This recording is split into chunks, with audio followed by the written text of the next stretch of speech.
ഇന്ന് morning task ആയിട്ട് big boss കൊടുത്തത് ഒരു എന്താ പറയാ സങ്കടപ്പെടുത്താൻ പറ്റുന്ന തരത്തിലുള്ള ഒരു ടാസ്ക് ആയിരുന്നു.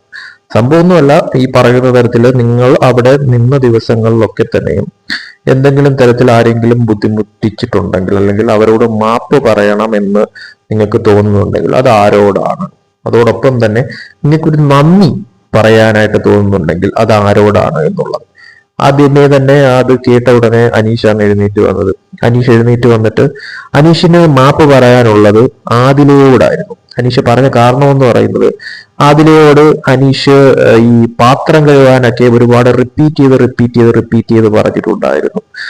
ആവശ്യത്തിനും അനാവശ്യത്തിനുമൊക്കെ ആ ഒരു തരത്തിൽ ആദിലയെ ബുദ്ധിമുട്ടിപ്പിക്കുന്ന തരത്തിൽ ആ ഒരു തരത്തിൽ റിപ്പീറ്റ് ചെയ്ത് അനീഷ് ഒരുപാട് കാര്യങ്ങൾ പറഞ്ഞിട്ടുണ്ടായിരുന്നു എന്നുള്ളതും.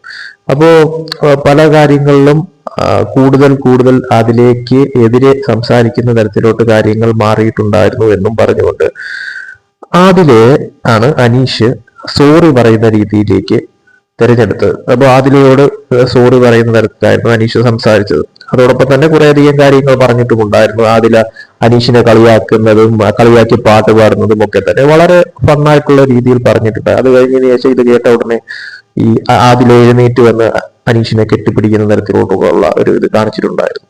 അതിനുശേഷം നന്ദി പറഞ്ഞതായിട്ട് കാണിക്കുന്നത് ഷാനവാസിനോടാണ്. അതായത് ഷാനവാസാണ് എന്റെ പിറകെ നടന്ന് എന്നെ മാറ്റിയെടുത്ത് എന്നെ ഒരു എല്ലാവരിലേക്കും അടുപ്പിക്കുന്ന തരത്തിലോട്ട് കാര്യങ്ങൾ മാറ്റിയതെന്നും എന്റെ എല്ലാ കാര്യത്തിലും ഇടപെട്ടുകൊണ്ട് നല്ലൊരു സുഹൃത്തായിട്ട് നിന്നതെന്നും പറഞ്ഞുകൊണ്ട് ഷാനവാസിനോടാണ് നന്ദി പറഞ്ഞുകൊണ്ട് അനീഷ് കാര്യം വ്യക്തമാക്കിയത്. നമുക്കറിയാം അനീഷിന് ഷാനവാസിനുള്ള ഇഷ്ടം എത്രത്തോളമാണ് എന്നും ഒരു സുഹൃത്തായിട്ട് എത്രത്തോളം അനീഷ് ഷാനവാസിനെ കാണുന്നു എന്നുള്ളത്. ഈ ഷോ കഴിഞ്ഞാലും ആ ഒരു ആത്മാർത്ഥ ബന്ധം സൂക്ഷിക്കാനാണ് അനീഷ് ഏറ്റവും കൂടുതൽ ആഗ്രഹിക്കുന്നത് എന്നുള്ളത് അനീഷ് തന്നെ പറഞ്ഞിട്ടുള്ള ഒരു കാര്യം തന്നെയാണ്. സോ ഇത് പറഞ്ഞതിന് ശേഷം ഷാനവാസിന്റെ അടുത്ത് വന്ന് ഹഗ് ചെയ്ത് ഷീക്കറ്റ് കൊടുക്കുന്ന തരത്തിലോട്ടുള്ള ഒരു കാഴ്ചയും ഉണ്ടായിരുന്നു. എന്തായാലും അതുപോലെ തന്നെ എല്ലാവരും ഓരോരുത്തരുടെ പേര് പറഞ്ഞുകൊണ്ട് ലിവിംഗ് ഏരിയയിൽ ഈ ഒരു ടാസ്ക് നടന്നുകൊണ്ടിരിക്കുകയാണ്. രസകരമായിരുന്നു. എന്തായാലും ആദ്യം വന്ന് പറഞ്ഞത് അനീഷായിരുന്നു. അതോടൊപ്പം തന്നെ ഒരാളെ ആണോ പറയേണ്ടത്, അത് ഇഷ്ടമുള്ളവരെ പറയാൻ പറ്റുമോ എന്നുള്ള ഡൗട്ട് പലർക്കും ഉണ്ടായിരുന്നു. പക്ഷെ ബിഗ് ബോസ് തന്നെ അനൗൺസ് ചെയ്തു അനീഷ് പറഞ്ഞത് കൃത്യമാണ് എന്നുള്ള തരത്തിൽ. ഒരാളെയാണ് നന്ദി പറയാനും ഒരാളെയാണ് സോറി പറയാനും തിരഞ്ഞെടുക്കേണ്ടത് എന്നുള്ള തരത്തിൽ. കൂടുതൽ ബി വി അപ്ഡേറ്റ്സുമായിട്ട് വീണ്ടും വരാം.